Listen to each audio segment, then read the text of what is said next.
Noong nakaraan ay binuksan na namin ang Mavs Academy at hindi ko akalain na ang pinakaunang enrollee ay ganito kagaling.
Hello po, good morning. Ano name mo? Mateo? Alright, sige. Siya ay si Mateo. Si Mateo ay 14 years old na 6-footer. Noong una ko makita si Mateo ay akala ko sa PBB siya papasok. Ang gwapo eh. Pero syempre mas pugi ka pag sa Mavs ka pumasok. Kaya ano pang hinihintay nyo? Mag-enroll na kayo sa Mavs Academy. Pero mabalik tayo kay Mateo. Taga saan mo kayo, sir? Tomas, Batangas. Ay, taga kila Justin. Pero si Justin, Okay po. dating kalaro yan na anak ko. Okay. Naiwan na lang sa height. Okay po, oo. Buti yung mga Ilang taon na po siya? 14. 14 pa lang siya. Ano pong height niya? 6 flat. Parang lagpas pa eh, no? Grabe. Saan siya po naglalaro ngayon? Paano yun? Developmental pa lang siya. So kung nasa Basti siya, paano po yung pag may school siya? Manila? Manila siya. Naka-dorm siya? Nakapato. Naka-dorm po siya doon? Naka-apartment ako. Hindi pa, developmental pa lang siya. Okay, naka-apartment. Tapos every weekend po umuwi siya sa... Every weekend, umuwi kami. Pag may laro, nalabas na lang. Okay. Mateo po, no? So guys, kasama natin ngayon si Mateo. So, matibay ito. Kaya nga sa iyo, kasi ang mahina kasi siya. Apo. Dribbling niya, may skills na siya ng dribbling. Ang problema, hindi niya magamit. Okay. Kumbaga yung lakas ng loob, parang wala siya pa, hindi pa siya confident. Yes. Yung kumpiyansa po kasi, yun. dumadating yan sa dami ng ensayo. Oo, yun na nga. Yun ang nawawala. So kung wala pang confidence, ibig sabihin, naglalak sa ensayo. Kasi doon natin makukuha yan eh. Pero sa nakikita ko, Yung ano niya, laki potential nito. Pero sabi ko, dapat yung one, masanay ka rin. Yeah. Pero sabi ko, yung shooting, yung dribbling, kailangan dapat yun ang ma-focus mo. Yeah. Galing to. Mateo is 14 years old, 6'-footer. Tignan nyo, mag-dribble. Nice one. Sana magtuloy-tuloy. Yeah, I will give you homework po sa si Mateo para pag kahit nasa school siya, kapag nasa apartment siya or wala siyang ginagawa, meron siyang mga pwedeng drill na gawin. Kasi importante po na natututo siya mag-training on his own eh. And then kapag balik niya dito, mas marami na kami pwedeng ibigay na drill, na ensayo. Pero pag di siya nag-i-ensayo sa bahay, dito lang siya umaasa, tapos pag nasa bahay hindi, mabagal yung improvement mo. Kailangan, kung magkita man kami once a week, importante yung mga days na hindi kami magkasama, he knows what to do. Meron siyang program, may nagagawa siya. Para pag bumabalik siya, parang yung pagbalik niya dito is just follow up. Pag nandito siya, follow up, okay, ano na-learn mo, ano natutunan mo, ano na-experience mo, then we'll train yung mga kulang mo for the week. And then apply mo ulit next week, and then pagbalik mo dito, follow up ulit. So, it's continuous improvement. Application, ensayo, pagdating sa laro, sasabihin niya. You also have to, kung kaya niyong videohan si Mateo, mga games niya, importante po yun kasi mahalaga na nakikita namin how he plays. Makita namin ano yung weakness in-game talaga. Ngayon, may laro siya ngayong, start ngayong ano na to eh. Yan lang na Guantaan, suspend. Yeah. UBL. Yan ang pinasok siya ng coach niya sa 16 at 18 under na. Oo. Maganda experience yun. Okay din yon kasi pag 16, 18 under, at least hindi siya masyado mapupunta sa 5, 4. Pagka-age na kasi nilagay siya, baka ilagay siya sa 5 eh. Doon nga, masasanay siya. Dito at least, ang position niya nasa 2-3 siguro dahil mas matatanda na yung kalaban niya. So yun maganda. Pero videoan niyo po sir, gusto ko makita. Kasi yung in-game na weakness ang kailangan makita natin. Kasi alam ko binabanggit niyo, hindi niya magawa yung dribbling. Pero syempre, that's in general eh. Anong klaseng, like, ano yung struggles niya in-game, saan siya nagkakamali. Para rin pag nagkwentuhan kami, mapakita niya, coach, dito ako nagkakamali. Dito ako hirap, ito yung kailangan ko. Pagdating sa ensayo, incorporate natin ensayo.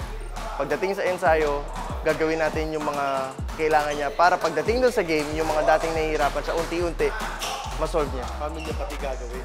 Yeah. Guys, alam nyo ba na 2 oras ang isang session namin? At 2 session pala ang kinuha ni Mateo ngayong weekend. Tama kayo, 4 na oras na tuloy-tuloy na nag-i-ensayo itong bata na to. At sa 4 na oras na yon ay go hard siya all the way. Kaya sobra talagang nakakabilib. Pero alam nyo, may mas nakakabilib pa dun.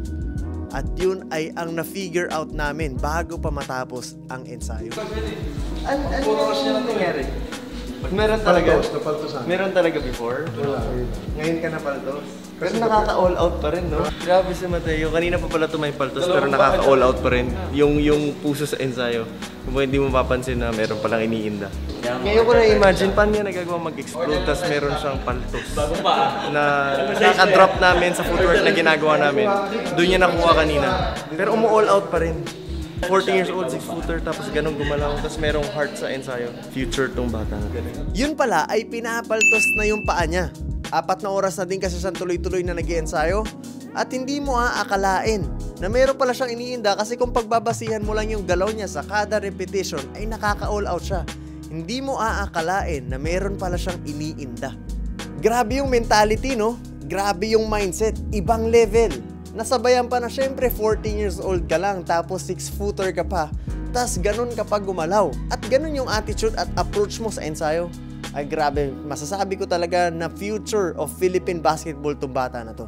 At eto pa, ano bang meron dyan sa Santo Tomas, Batangas? Bakit ang gagaling ng mga bata na nagpupunta sa Mavs galing dyan?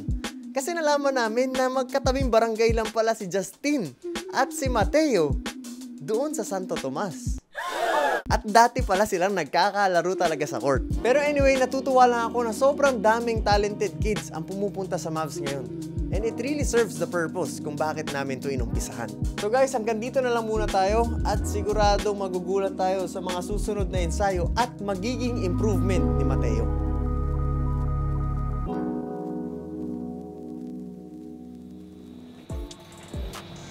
So guys, kayo na umaga nag-ensayo na yung dalawa na yun. Solid mag-ensayo, ang dami na rin nilang galaw na nadagdag dun sa mga previous na training natin.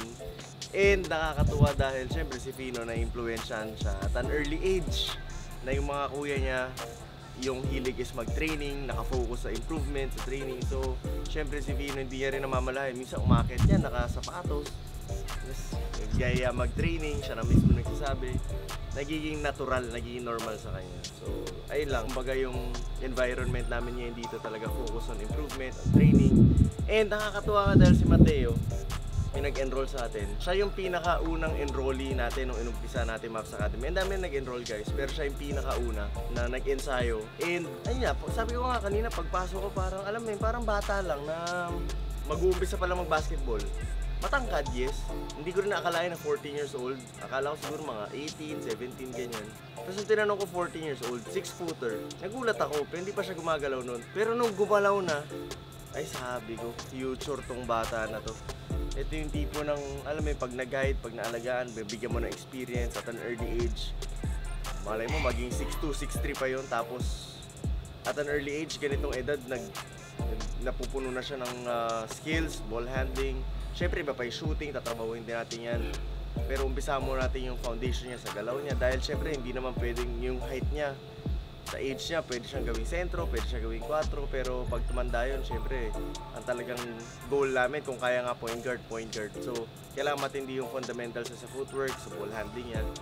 Nung gumalaw na guys, alam mo yung biglang lumiwanag yung nakita ko. Sabi ko, future tong bata na to. And sobrang nagulat talaga kami lahat na nanonood sa kanya, even the editors, lahat kami na nakita ng galaw niya.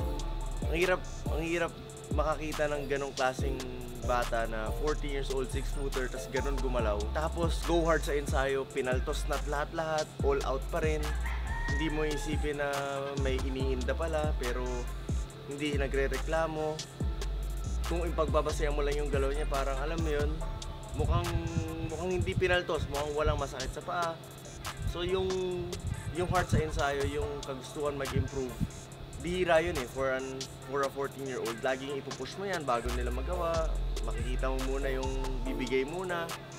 Pero siya, hindi ko siya nakita bumigay. And to think na 4 hours straight yung ensayo niya. So, it's a big challenge din para sa atin na mailabas natin yung best out of him na potential na meron siya dahil sobrang laki ng potential ng bata. Yung future nga yun ng Philippine basketball if mabigyan talaga ng tamang guidance or experience. So, ayun lang. Natuwa lang ako and pinakita ko lang din sa inyo. And yun yan, nagsistart na talaga yung Mavs Academy na marami na kaming players na kausap na baka makita nyo rin sa mga susunod. And para sa mga gusto mag-enroll guys, message nyo lang to number na to. Message nyo rin kami sa Mavs Academy Facebook page or sa Mavs Phenomenal Basketball Facebook page.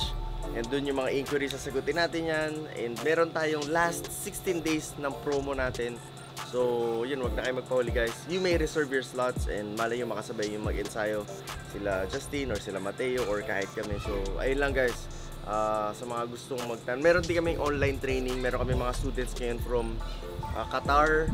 Meron kami students from UK na nag-enroll online training to. So, possible din yun. So, kahit nasan lugar ka, pwede kang magkaroon ng access sa Mavs Academy. Anyway guys, maraming salamat. Pinakita ko lang sa inyo yung unang-una enrollee na gumulat talaga sa amin. Solid, Mateo. And parang message ko kay Mateo, tuloy-tuloy mo lang yan.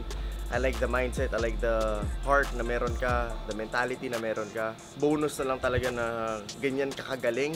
Pero tuloy-tuloy mo lang yan and I will see you on the next sessions and mas lalo mo pang galingan. And yun lang, sa parents ni Mateo, maraming salamat po for trusting us.